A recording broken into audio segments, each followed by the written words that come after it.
ஒருத்தனை கேட்டா அவன் ஜாதி அவனுக்கு பெருமைன்னு சொல்லுவான், ஒருத்தனை கேட்டா அவங்ககிட்ட இருக்கிற காசு அவனுக்கு இருக்கிற. ஒரு தலித்தா வந்து வாழ்க்கையின் கொண்டாட்டங்களை கூட கொண்டாட முடியல நம்மளால.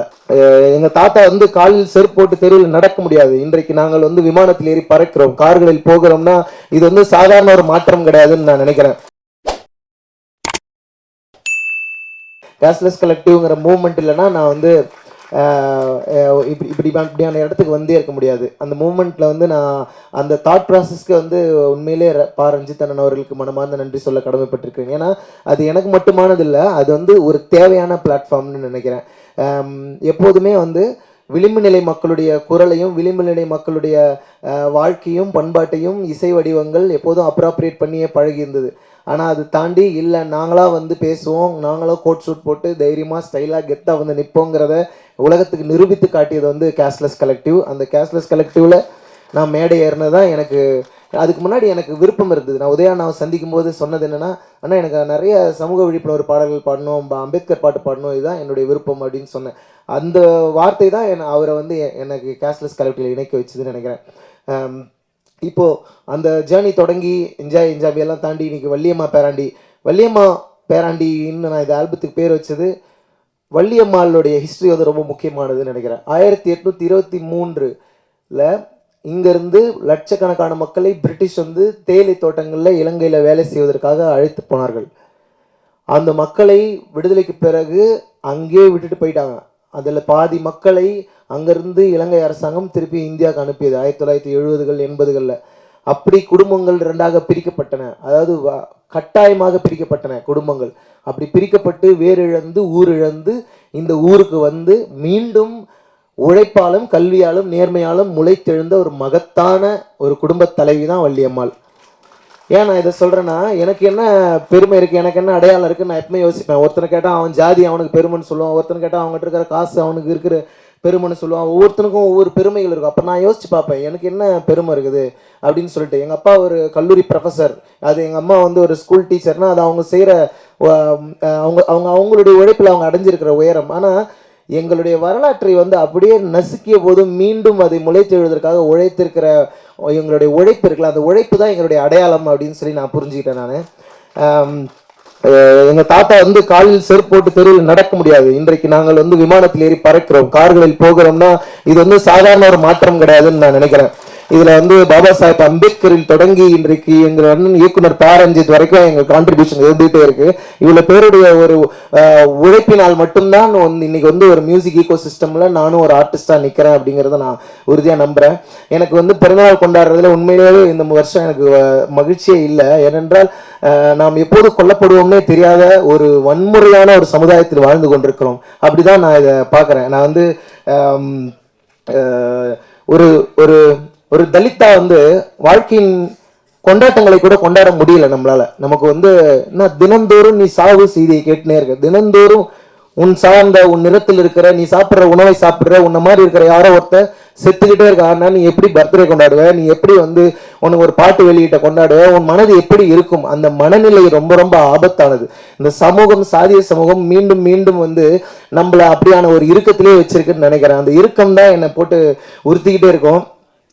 அம்மனுடைய மறைவு வந்து என்னை உண்மையாகவே என்னால் இது வரைக்கும் ஏற்றுக்கவே முடியல. ஏனென்றால் தலித் சமூகத்தில் இத்தனை இளைஞர்களை வந்து ஒவ்வொரு வாரமும் ஒவ்வொரு நாளும் நம்ம கேள்விப்பட்டே இருக்கோம். கொலை செய்கிறார்கள், சாதி ஆணவ படுகொலை செய்கிறார்கள், எதிர்க்க உட்கார்ந்துட்டா நின்றுட்டா நடந்துட்டா படிச்சுட்டா எல்லாமே பிரச்சனையா இருக்கும்போது மியூசிக்லாம் எங்கேயோ இருக்கு. ஆக்சுவலி தெருவில் நடக்கிறது, எதிர்க்க அவன் முன்னாடி நடந்து போறது, இப்படியான பேசிக் விஷயங்கள்லேயே நம்மளை வந்து அரெஸ்ட் பண்ணி வச்சுட்டு இந்த இசை, இந்த ஆட்டம் பாட்டம் கொண்டாட்டம் இதெல்லாத்தையுமே வந்து மேட்டுக்குடிகள் தங்களானதா ஆக்கி கொண்டதனுடைய விளைவாக தான் இன்னைக்கு வந்து நான் எத்தனையோ முன்னோர்களுடைய கனவு இது. ஒரு தலித் சுப்பையா வந்து ஒரு பாப் மார்லியா ஐயாவா மாறி இருக்கலாம், ஒரு பாவலர் முகில் வந்து ஒரு மைக்கேல் ஜாக்சனா மாறி இருக்கலாம். ஏன்னா இந்த சாதிய சமூகம் தான் இந்த மண்ணின் கலைஞர்களை மீண்டும் மீண்டும் அடியிலே வச்சிருக்கு. ஆனா அவர்களுடைய வாழ்க்கையில தான் அழகு இருக்கு, அவர்களுடைய வாழ்க்கையில தான் கொண்டாட்டம் இருக்கு. யார் இந்த மண்ணில் வேர்வை சிந்தி உழைக்கிறார்களோ அவர்களுக்கு தான் அந்த செடியை பத்தி தெரியும், அந்த நாத்தை பத்தி தெரியும், அதை பத்தி பாட்டு எழுத முடியும். ஆனா அந்த கலை வடிவங்களை எப்படி அவர்கள் நிலங்களை பிடுங்கிக்கிட்டாங்களோ அதே மாதிரி அவர்களுடைய கலைகளையும் பிடுங்கி கொண்டார்கள். இப்படியான ஒரு சூழல்ல தான் நாம் இருந்து இருக்கிறோம். அதனால எனக்கு அடையாளமா இருக்கக்கூடிய வள்ளியம்மாளனுடைய வரலாற்றை பாதுகாக்கணும் அப்படின்னு எனக்கு தோணுச்சு. அதை வந்து எங்கள் பாட்டி பள்ளிக்கூடம் போல, ஆனால் நான் வந்து காலேஜுக்கு போயிருக்கிறேன், பல நாடுகளுக்கு போயிருக்கிறேன், விமானங்களில் போகிறேன்னா இது எல்லாமே அவர்கள் செய்த அந்த உழைப்பின் வேர்களின் தியாகங்களைத்தான். அதுக்காக தான் நான் நன்றி செலுத்த வேண்டும் தான் இந்த ஆல்பமுக்கு வந்து வள்ளியம்மா பேராண்டி அப்படின்னு பேர் வச்சேன்.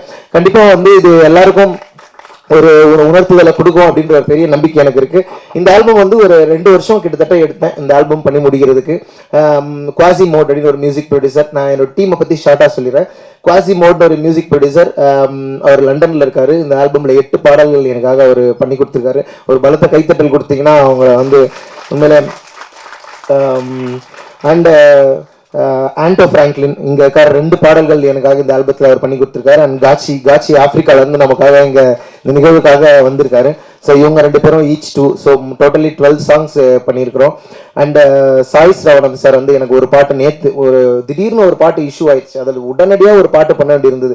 அதை பண்ணும்போது உடனடியாக எனக்கு மிக்ஸ் பண்ணி கொடுங்க சார்னு கேட்டேன். சாய் ஸ்ரவணன் சார் அவர் வந்து எனக்காக ஒரு பாடல் மிக்ஸ் பண்ணி கொடுத்தாரு. மீதி 11 பாடல்கள் டயர் தாம்சன் சொல்லி லண்டனில் ஒரு கிராமி வின்னிங் இன்ஜினியர் அவர் மிக்ஸ் பண்ணி கொடுத்தாரு. ஸோ அவருக்கும் என்னுடைய நன்றியை தெரிவிச்சுக்கிறேன். மற்றும் கல்பனா அம்பேத்கர் இந்த தொடாத மியூசிக் வீடியோ எடுத்து கொடுத்தாங்க. எனக்கு என்னன்னா கல்பனா வந்து இந்த பாட்டை சரியா புரிஞ்சுக்குவாங்க. கல்பனாவுக்கு எப்போதுமே இந்த சமூகத்தின் மீது ஒரு கோபமும் இருக்கு, ஒரு பேரன்பும் இருக்கு. அதை நான் பார்த்துக்கிட்டே இருப்பேன். சரி கண்டிப்பா இவங்க இதுக்கு ஹேண்டில் பண்ணிடுவாங்கன்ற ஒரு நம்பிக்கை வந்து எனக்கு வந்ததுனால நான் அவங்க கிட்ட கொடுத்தேன். கண்டிப்பா இந்த பாடல் வந்து எனக்கு ரொம்ப பிடிச்சிருக்கு, கண்டிப்பா அது மக்களுக்கும் பிடிக்கும் அப்படின்னு நான் நம்புறேன். இந்த ஆல்பம் நேற்று நைட்டே ரிலீஸ் ஆயிடுச்சு, நீங்க கேளுங்க. 12 பாடல்கள் கொண்ட வள்ளியம்மா பேராண்டிங்கிற இந்த ஆல்பம் எல்லா மாதிரியான மூட்ஸும் இதில் இருக்கும். ஒரு ஜாலியான பாட்டு, எமோஷனலானது, லவ் சாங் எல்லாம். ஏன்னா நம்முடைய முழு உணர்வுகளை நம்ம வெளிப்படுத்த முடியாத மனிதர்களாகவே இருக்கும். அப்போ அறிவு அப்படின்னா நீ எப்போ கருத்து சொல்ல போற, நான் கேட்குறேன், நான் ஏன் கருத்து சொல்லணும், ஏன்னா சந்தோஷமா இருக்கக்கூடாதா நமக்கு? அப்போ வாழ்க்கையினுடைய மற்ற ரூம்ஸ் எல்லாம் நம்மளால போகவே முடியாத ஒரு உளவியல் ரீதியான சிக்கல்களுக்குள்ள தான் நான் இருந்ததா நான் உணர்றேன். அதனால என்னைய நானே உடச்சிக்கிட்டது தான் வள்ளியம்மா பேராண்டி. ஸோ அதில் இது சரி இருந்தாலும் தவறு இருந்தாலும் ரஞ்சித் அண்ணன் சொன்ன மாதிரி நான் அதை கத்துக்கிறதுக்காக தயாரா இருக்கிறேன். உங்களுடைய கருத்துக்களுக்காக நான் காத்திருக்கிறேன். மற்றும் என்னுடைய அம்மா அப்பா, என்னுடைய குடும்பத்தினர், இவங்களுடைய இந்த உலகத்துல இருந்து தான் நான் வரேன். இவர்கள் யாருக்குமே கிடைக்காத ஒரு வாய்ப்பு எனக்கு கிடைச்சிருக்கு. அப்ப நான் யாரு? நான் என் முன்னோர்களின் கனவு. I am the wildest dream of my ancestors. என்னுடைய முன்னோர்கள் எப்போதும் இயங்கிக் கொண்டிருந்திருப்பார்கள். நான் ஒரு கலைஞனாக வேண்டும், பாடகனாக வேண்டும், நான் என்னுடைய குரல் உலகம் முழுவதும் கேட்கணும்னு கனவு கண்டிருப்பாங்கன்னு நினைக்கிறேன். அதனுடைய ஒரு தாக்கமா நான் இந்த இடத்துல நிக்கலாம்னு நினைக்கிறேன். அதனால அந்த வடிவத்துல என்னை இன்ஸ்பயர் பண்ண பாவலர் தலித் சுப்பையா ஐயால இருந்து, பாவலர் முகில் ஐயால இருந்து, இன்குலாப் ஐயா, கே குணசேகரன் ஐயா, இவர்கள் வரிசையில் மக்கள் இசைக்காக கிராமந்தோறும் ஓடி ஓடி பாடி பாடி என் போன்ற கிராமங்களிலிருந்து, எளிய குடும்பங்களிலிருந்து வரக்கூடிய கலைஞர்களுக்கு நம்பிக்கை தந்த அத்தனை வேர்களுக்கும் என் நெஞ்சார்ந்த நன்றியை நான் இந்த இடத்துல இருந்து தெரிவித்துக் கொள்கின்றேன். நம்ம வந்து இந்த ஹிப்ஹாப் மியூசிக்னு சொல்றோம், பாப் மியூசிக்னு சொல்றோம், இது எல்லாமே இந்த மண்ணின் இசை தான். ஆக்சுவலி இந்த எப்படி கருப்பின மக்களுடைய இசை வந்து ஹிப்ஹாப் இசை, அவர்களுடைய விடுதலைக்காக அவர்கள் பயன்படுத்தி கொண்டது. அதே போல இந்த இந்திய சூழல்ல, தமிழ் சூழல்ல நம்முடைய விடுதலைக்காக நாம் கையில் எடுக்க வேண்டிய இசை வந்து ஃபோக் மியூசிக்னு நினைக்கிறேன். அந்த ஃபோக் மியூசிக்ல தான் பல உண்மைகள் ஒளிஞ்சிருக்கு. இந்த சமூகத்தை பற்றிய அத்தனை படிப்பினைகளும் அங்கே ஒளிஞ்சிருக்கு. இயற்கையை எப்படி பாதுகாக்க வேண்டும், மனிதனை மனிதன் சமமாக நடத்தி கொள்ள வேண்டும், இப்படி அற்புதமான வாழ்வியல் கோட்பாடுகளோடு பொருளாதார ரீதியாக பின்தங்கி இருந்தாலும், ஆண்டாண்டு காலமாக வஞ்சிக்கப்பட்டிருந்தாலும், யாரையும் சுரண்டாது யாரையும் வஞ்சிக்காது வாழ்ந்து கொண்டிருக்கிற ஒரு மகத்தான பண்பாட்டுக்கு சொந்தக்காரர்கள் நாம் அப்படிங்கிறத நான் புரிஞ்சுக்கிட்ட இடத்துல இருந்து தான் இந்த வள்ளியம்மா பேரண்டின்ற ஆல்பத்தை பண்ணியிருக்கேன். கண்டிப்பா இது உங்க எல்லாருடைய கொண்டாட்டத்துக்கும் காரணமா இந்த ஆல்பம் இருக்கும்னு நான் நம்புறேன். எனக்கு அதுக்கப்புறம் எனக்கு ஒரு மியூசிக் பேண்ட் உருவாக்கணும்னு தோணுச்சு. கேஷ்லெஸ் கலெக்டிவ்ல இருந்து அதன் பிறகு நான் நம்மளும் ஒரு ஜாலியான ஒரு பேண்ட் ஆரம்பிக்கலாம், ஒரு ஆல்பம் பண்ணலான்னு சொல்லிட்டு நான், பாலச்சந்தர், சரத்லாம் சேர்ந்து ஒரு மியூசிக் பேண்ட் உருவாக்கணும். அவர்களோடு தொடர்ந்து பயணம் பண்ணிட்டு இருக்கேன். அடுத்து என்னுடைய பேண்டோடைய ஆல்பத்தை நான் ரிலீஸ் பண்ணலான்னு இருக்கோம். இது நாம் தனியாக ஒரு ஹிப்ஹாப் ஆல்பம் பண்ணணும் அப்படின்னு சொல்லி முயற்சி பண்ணது. இந்த இண்டிபெண்ட் மியூசிக் ஸ்பேஸ்க்குள்ள அவ்வளோ ஈஸியாக நம்மளை வந்து வரவே விட மாட்டேங்கிறாங்க. என்னன்னா இங்க ஒரு ஒப்பாரி பாட்டு உருவாகுதுன்னா அந்த ஒப்பாரி பாட்டு வந்து 2000 வருஷம் தாண்டி வந்திருக்கும், 1000 வருஷங்கள் தாண்டி வந்திருக்கும். அது பேர் ஓரல் லிட்ரேச்சர், அது வாய்மொழி இலக்கியம். அதுக்கு கம்போசர் யாருன்னா ஏதோ ஒரு ஆயாவா, ஏதோ ஒரு ஊர்ல திண்ணையில உட்கார்ந்து இருக்கிற ஒரு ஆயாவா தான் இருப்பாங்க. அவர்களிடம் இருந்து அது வருகிறது. அது வந்து கொஞ்சம் கொஞ்சமா கசிந்து வரலாற்றில் ஒவ்வொரு கை மாறி அது கடைசியா ஒரு சினிமாவுக்கோ ஒரு பெரிய இடத்துக்கோ வருகிறது. ஆனா அந்த பெரிய இடத்துக்கு வரும்போது அது எங்க இருந்து வந்ததுன்னு சொல்லப்படுவதில்லை. அது அந்த மேடைக்கு வந்த பிறகு அது வெறும் வியாபார பொருளாயிடுது. அந்த மக்களுடைய பண்பாடு, அவங்க ஏன் அதை உருவாக்கி இருப்பாங்க, அந்த கதை என்ன அப்படிங்கறத பத்தி பேச விடுறதில்லை. ஆனால் இது ரொம்ப ஆபத்தான போக்குன்னு நான் பார்க்குறேன். அது எப்படி நான் ஆண்டாண்டு காலமாக சாதி எப்படி இங்கே இருக்கிறவங்க உழைப்பை மட்டும் வாங்கின்னு அந்த மனிதர்களை புறந்தள்ளி வச்சதோ, அதே மாதிரி இந்த இசையும் பண்பாடும் அந்த எளிய மக்களுடைய வாழ்வியல் விழுமியங்களை பிடுங்கி கொண்டு அந்த மனிதர்களை புறந்தள்ளுகிற வேலையை செய்கிறது. அதை கட்டுடைக்க வேண்டிய பொறுப்பு நம்ம எல்லாருக்கும் இருக்குன்னு நான் நினைக்கிறேன். ஏனென்றால் நம்முடைய கலையை, பண்பாட்டை, வேர்களை நாம் பாதுகாக்கவில்லைன்னா வேறற்ற மனிதர்கள் ஆயிடுவோம். நாம் வேறற்ற மனிதர்களானால் எளிதில் வெட்டி வீழ்த்தப்படுவோம். இது வந்து எனக்கே இந்த அனுபவம் இருந்தது. நான் என்ஜாய் பாட்டு பண்ணப்போ நான் பேசணும்னு நினைச்சது தான் எனக்கு பிரச்சனையா மாறிச்சு. நான் பேசணும்னு நினைச்சது, ஆமாம் எங்கள் ஆயா கிட்ட இருந்து நான் இதை வாங்கினேன். அப்போ சொன்னாங்க, உங்கள் ஆயாவை பற்றி பாட்டு பண்ணுறதுக்கு தான் நாங்கள் வந்திருக்கோம். ஆமாம், எங்கள் ஆயாவை பற்றி பாட்டு பண்ண தான் நான் வந்திருக்கேன். ஏன்னா எங்கள் ஆயாக்கள், எங்கள் தாத்தாக்கள் ஆண்டாண்டு காலமாக அடிமைகளாக இந்த மண்ணில் இருந்தவர்கள். அவர்களின் ரத்தத்திலும் வேரையிலும் முளைத்து விடுதலை பெற்ற பறவைகளாக நாங்கள் இன்றைக்கு கலைஞர்களாக மேடையில் ஏறி நிற்கிறோம். அதனால அதை பற்றி நான் பேசாம வேற எதை பற்றி நான் பேசுவது? நான் பேசுவதற்கு வேற என்ன இருக்கிறது?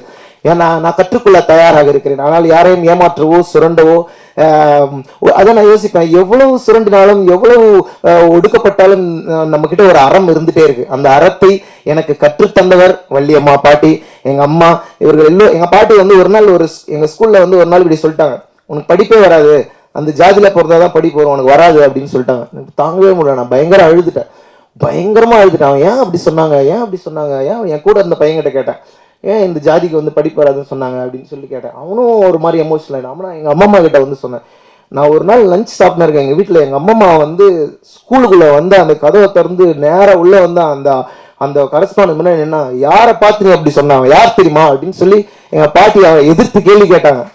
சொன்னா, அவன் அப்பா வாத்தியாரியா, அவன் அம்மா டீச்சரியா, நான் எவ்வளோ கஷ்டப்பட்டு நாங்கள் படிக்க வைக்கிறோம், எங்கள் பிள்ளை எத்தனை வந்து எங்கள் குடும்பத்துலேருந்து ஒரே பிள்ளை எத்தனை வந்து இவ்வளோ தூரம் நாங்கள் படிக்க வைக்கிறோம், நீ யாரையா சொல்கிறதுக்குன்னு எங்கள் பாட்டி எதிர்த்து கேட்ட அந்த வீரம் இருக்கு இல்லையா, அந்த வீரம் வந்து எனக்கு வரணும்னு நான் எத்தனையோ முறை வேண்டிக்கிறேன் ஆக்சுவலி.